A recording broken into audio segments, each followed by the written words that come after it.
કે ડિસેમ્બર મહિનામાં આપણે જોયું કે એર ટ્રાફિકના ડેટા જુઓ તમે કે બાકી બધી પરિસ્થિતિ જુઓ, એક ક્લિયર મુદ્દો સામે આવી રહ્યો છે અને લોકોએ ભરપૂર ટ્રાવેલ કરી આપણને જોવા મળી રહી છે. तो आ पर्टिकुलर मुद्दों जो આપણે અહીંયાથી समझवानी कोशिश करिए. प्रशांत जी, सबसे पहले तो बहुत बहुत स्वागत है आपका सीएनबीसी बाजार पर और गुड आफ्टरनून कहना चाहेंगे आपको. नंबर्स हम देख रहे हैं दिसंबर के काफ़ी अच्छे हैं, एनकरेजिंग है और बुकिंग वॉल्यूम्स में काफ़ी ज़्यादा इजाफा हुआ है दिसंबर में. तो कैसे देख रहे हैं आप? पहले तो यही बताइए दिसंबर सो फार कैसा रहा है और वॉल्यूम्स पर्टिकुलरली Q3 में अब तक में आपने कैसे अपडेट देखे हैं sir? So basically generally Q3 Q2 से काफी बेहतर होता है ट्रैवल इंडस्ट्री के अंदर. Q3 काफी वेकेशन से होता है. दिवाली भी Q3 के अंदर आती है. क्रिसमस, न्यू ईयर, सारा प्रोग्राम इसी टाइम पे ही होता है. तो जनरली Q3 काफी स्ट्रांग होता है और वही हमें देखने को मिल रहा है पूरी इंडस्ट्री के लिए और स्पेसिफिकली ईज़मा ट्रिप के लिए. तो सर अब FY22 के वॉल्यूम्स के हिसाब से देखें तो काफ़ी ज़्यादा हमने देखा है कि वॉल्यूम्स बढ़ते हुए नज़र आए हैं और साथ ही साथ जिस प्रकार की सिचुएशन हमने देखी थी उसके सामने भी मूवमेंट काफ़ी अच्छा है. वॉल्यूम्स की पर्टिकुलरली हम बात करते हैं यहाँ से. करेक्ट, बिल्कुल सही बात है. अभी जैसा कि मैंने बताया Q3 जनरली हमारा सिक्लिकल बिजनेस है. Q1 और Q3 सबसे बेहतरीन क्वार्टर होता है इस सिक्लिकल बिजनेस का. हमारी कंपनी जो कि ग्रोइंग कंपनी है जिसकी वजह से हमारा जनरली Q4 भी Q3 से बेटर हो जाता है इंडस्ट्री का. लेकिन Q3 हमेशा Q4 और Q1 और Q3 हमेशा बेटर रहते हैं. ठीक है सर, अब थोड़ा सा ब्रेकअप समझाइए. इंटरनेशनल बिजनेस बुकिंग्स जो है वो कैसे हैं, डोमेस्टिक बुकिंग्स बिजनेस जो है वो कैसे हैं सो फार अगर Q3 के हिसाब से हम समझने चाहें तो, और जिस प्रकार की स्थिति अब तक में बनी है, जिस प्रकार के वॉल्यूम्स हमने देखे हैं उसको देखते हुए क्या ट्रैक्शन आपने इंटरनेशनल बुकिंग्स में देखा है? सी कोविड देखिए कई बार आ चुका है, जा चुका है. मैं इसको ट्रिविलाइज नहीं करना चाहूंगा. People should try to use their mask as much as possible. But otherwise मुझे लगता है कि लोग अब कोविड से थोड़ा बाहर आ चुके हैं और चाइना एक अपने आप में एक बहुत अलग कंट्री है जिसके जीरो कोविड पॉलिसी थी. प्लस उनके वैक्सीन भी इतने अच्छे काम नहीं कर रहे हैं जिसकी वजह से चाइना में थोड़ा इशू चल रहा है. बट अदरवाइज हमारे काफी एक्सपर्ट्स भी हैं इंडिया में जो एंटिसिपेट कर रहे हैं कि ये वाला पर्टिकुलर कोविड इंडिया के लिए इतना परेशानदेह नहीं रहेगा और इसकी वजह से अभी हमें बहुत बड़ा इम्पैक्ट देखने को भी नहीं मिला. डेफिनेटली तो कोविड की चिंता है तो डेफिनेटली सब जगह है, बातचीत हो रही है, लेकिन ट्रैवल अभी तक रुका नहीं है सो फार. तो ये बात तो आपने जो कही उस हिसाब से तो वही सेंटिमेंट के साथ आगे मैं अब जनवरी और फरवरी की बात आपसे करना चाह रहा था प्रशांत जी, बिकॉज हम देख रहे हैं कि फरवरी में अभी भी वेडिंग सीजन जो है वो एक्सटेंडेड आपको देखने मिलेगा.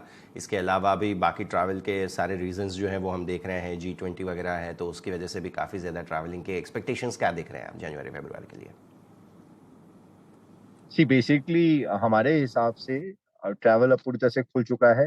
लोग घर से बाहर जाना चाहते हैं. इंटरनेशनल ट्रैवल में अभी काफी बढ़ोतरी देखने को मिलनी चाहिए. पिछले 2 क्वार्टर में इंटरनेशनल ट्रैवल काफी बढ़ा है लेकिन हमारे हिसाब से और बढ़ना चाहिए. जैसे जैसे नंबर ऑफ फ्लाइट्स बढ़ती जा रही है, कनेक्टिविटी पुरानी जैसी होती जा रही है उससे बेहतर होती जा रही है और आपके जो वीजा इश्यूज हैं वो भी सॉल्व होते जा रहे हैं. वीजा की बहुत लंबी वेटिंग लाइन चल रही थी वो भी धीरे धीरे सॉल्व होती जा रही है जिसकी वजह से we have a full faith कि हमारा जो ये डोमेस्टिक इंटरनेशनल का स्प्लिट अगर मैं टिकटों के हिसाब से बोलूंगा तो अभी 80-20 का है. ये 65-35 पे चले जाना चाहिए इंटरनेशनल ट्रैवल के लिए. तो we are looking forward to grow along with the international ticketing. International ticketing के अंदर आपका मार्जिन भी बेटर होता है, आपका एवरेज टिकट वैल्यू भी काफी बढ़िया होता है. तो नेक्स्ट क्वार्टर ऑनवर्ड्स मैं इंटरनेशनल टिकटिंग की काफी अच्छी बुकिंग देखना चाहूंगा. ठीक है सर, अब एवरेज टेक रेट आपने जैसे बताया कि बढ़ रहा है, उसके बारे में मैं ये सवाल पूछ रहा था. इस तिमाही में क्या प्रकार के नंबर्स आपने एक्सपेक्ट किए थे या क्या देखा है अब तक में, अगर आप कुछ डिटेल बता सके तो. और डिस्काउंट्स की पर्टिकुलरली हम साथ में बात करते हैं, एनकरेज करने के लिए, बुकिंग्स को एनकरेज करने के लिए सारे मूव्स हम लेते हैं, तो इसके बारे में भी समझाइए सर. देखिए इस पर्टिकुलर क्वार्टर की तो बात मैं नहीं कर पाऊंगा. मैं इन जनरल बता पाऊंगा. लास्ट के 3 क्वार्टर में थोड़ा टेक रेट बेटर ही होता हुआ दिख रहा है आपको. Q4 ऑफ लास्ट ईयर में हमारा एवरेज ग्रॉस टेक रेट जो था वो बेसिकली समवेयर अबाउट 7.9% था. फिर 8.2% हुआ, फिर 8.6% हुआ. हमारा जो ग्रॉस टेक रेट है. तो मैं ये ट्रेंड ही एक्सपेक्ट करूंगा कि थोड़ा टेक रेट सेम सा रहे या थोड़ा बेहतर हो इस पर्टिकुलर क्वार्टर के लिए. बट अभी मैं इसके बारे में और खुल के नहीं बात कर पाऊंगा. ठीक है सर, अब आगे बढ़ते हैं। मार्केट शेयर की बात मैं थोड़ी सी करना चाहूँगा आपसे, बिकॉज़ हमने देखा है कि काफ़ी अच्छे से ट्रैक्शन आपने गेन करने की योजना रखी है। तो इसके बारे में बताइए, क्या अभी तक में मूवमेंट कुछ देखा है आपने मार्केट शेयर में? हमारी कंपनी एक बहुत फाइन लाइन बैलेंस करती है। बाकी ओटीएस के कंपैरेटिवली हम ही एक प्रॉफिटेबल कंपनी है, तो हमें ग्रोथ भी करनी है और प्रॉफिटेबली भी करनी है। हम इस तरह से मेंटेन करके रखते हैं। तो जिस पर्टिकुलर क्वार्टर हमें बहुत अच्छा मौका दिखता है ग्रोथ का व्हाइल मेंटेनिंग प्रॉफिटेबिलिटी, हम उस पर्टिकुलर क्वार्टर में थोड़ा एग्रेसिव हो जाते हैं। Otherwise for the other quarters we are happy to continue grow at a decent pace but grow profitably. तो हम वही अपना पर्सपेक्टिव कंटिन्यू करेंगे इस पर्टिकुलर क्वार्टर में। ठीक है सर, अगेन थर्ड क्वार्टर को लेकर मैं ज़्यादा इन डेप्थ बात नहीं करना चाह रहा हूँ, लेकिन फिर भी थोड़ा सा अगर आप मार्जिन्स के हिंट दे पाएँ तो, और पर्टिकुलरली सेकेंड हाफ यहाँ से जो रहेगा, जैसे हमने जनवरी फरवरी की बात की है, तो ये सारा देखते हुए उसका आउटलुक अगर आप हमें समझा सके तो।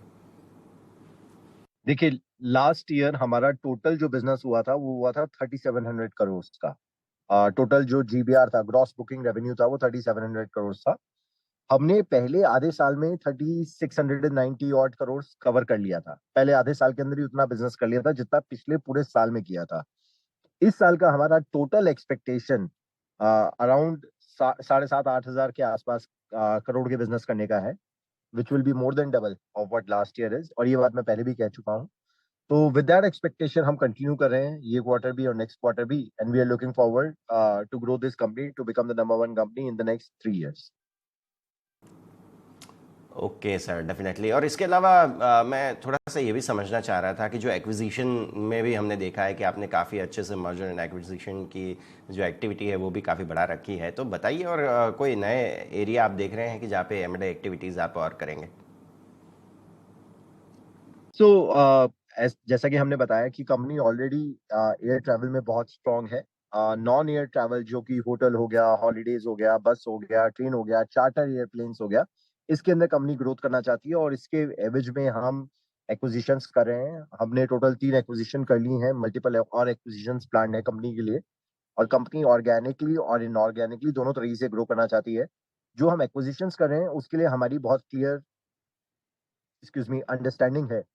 हम बेसिकली सिर्फ profitable travel related, technology related और एसेट लाइट बिजनेस मॉडल्स देख रहे हैं जिसको हम एक्वायर कर सकते हैं, और जिसकी वजह से ईजमा ट्रिप की भी ग्रोथ हो और ईजमा ट्रिप की वजह से उनको भी ग्रोथ हो। जैसे कि हमारे पास में हर दिन 10 से 12 लाख कस्टमर्स हमारी वेबसाइट और हमारी ऐप पे आते हैं। अब उन कस्टमर्स को हम चार्टर सर्विस भी दे सकते हैं। तो जिस वजह से बिना मार्केटिंग के स्पेंड किए हम बेसिकली जो हम कंपनी एक्वायर कर रहे हैं उसकी भी वैल्यू काफी बढ़ा सकते हैं।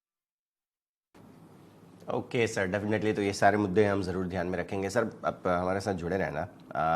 બેઝિકલી અત્યાર સુધીમાં જે આપણે વાત કરી એ હું તમને જો સમજાવું તો ખાસ બિઝનેસ અપડેટ તો પહેલાં તમને એ જ જાણવા મળી રહ્યું છે કે ડિસેમ્બર મહિનામાં બહુ સરસ તેમના દ્વારા બુકિંગના અમાઉન્ટ તમને સામે આવતા જોવા મળી રહ્યા છે। સાથે સાથે બીજી વાત તેમણે એ પણ કરી કે મર્જર એન્ડ એક્ટિવિટીઝ, મતલબ જે મર્જર એન્ડ એક્વિઝિશન એક્ટિવિટીઝ છે તેમની તે પણ ખાસી એવી એલિવેટેડ છે, તો એ પણ ખાસ ध्यान में रखीशू। अच्छा प्रशांत जी, साथ ही साथ मैं एक और मुद्दा समझना चाह रहा था। अभी कल ही में आपने एक नया एक प्रोडक्ट लॉन्च किया है, इज माई ट्रिप फैमिली। ये एक अपडेट थोड़ा सा समझाइए, क्या प्रोडक्ट है और इसमें क्या प्रकार के नई चीज़ें हमें देखने मिलेंगे? सी हमारे पास ईजमा ट्रिप में लगभग 2.5 लाख शेयर होल्डर्स हैं जो कि ईजमा ट्रिप के शेयर होल्ड करते हैं, और जबकि हमारे पास में somewhere about 1.2 to 1.3 customer base है। अब ईजमा ट्रिप हमने एक नया प्रोडक्ट लॉन्च किया है हमारे शेयर होल्डर्स के लिए, जिसका हम कह रहे हैं basically refer today and earn for ever, जिसके अंदर हमने बहुत अच्छी प्रोडक्ट्स, बहुत अच्छे डिस्काउंट्स एंड बहुत अच्छे कमीशंस दिए हैं हमारे शेयर होल्डर्स को स्पेसिफिकली, जो कि ईजमा ट्रिप का प्रचलन करेंगे। हमारी जैसे बिजनेस के अंदर बेसिकली हर टाइप के कस्टमर को ईजमा ट्रिप की जरूरत होनी चाहिए, चाहे वो बस बुक करे, चाहे ट्रेन बुक करे, चाहे फ्लाइट बुक करे, चाहे होटल बुक करे, चाहे हॉलीडेज बुक करे। तो इसके लिए हम अपने शेयर होल्डर्स के लिए शेयर होल्डर्स का शुक्रगुजार हैं और उनके लिए हमने ये नया प्रोडक्ट लॉन्च किया है।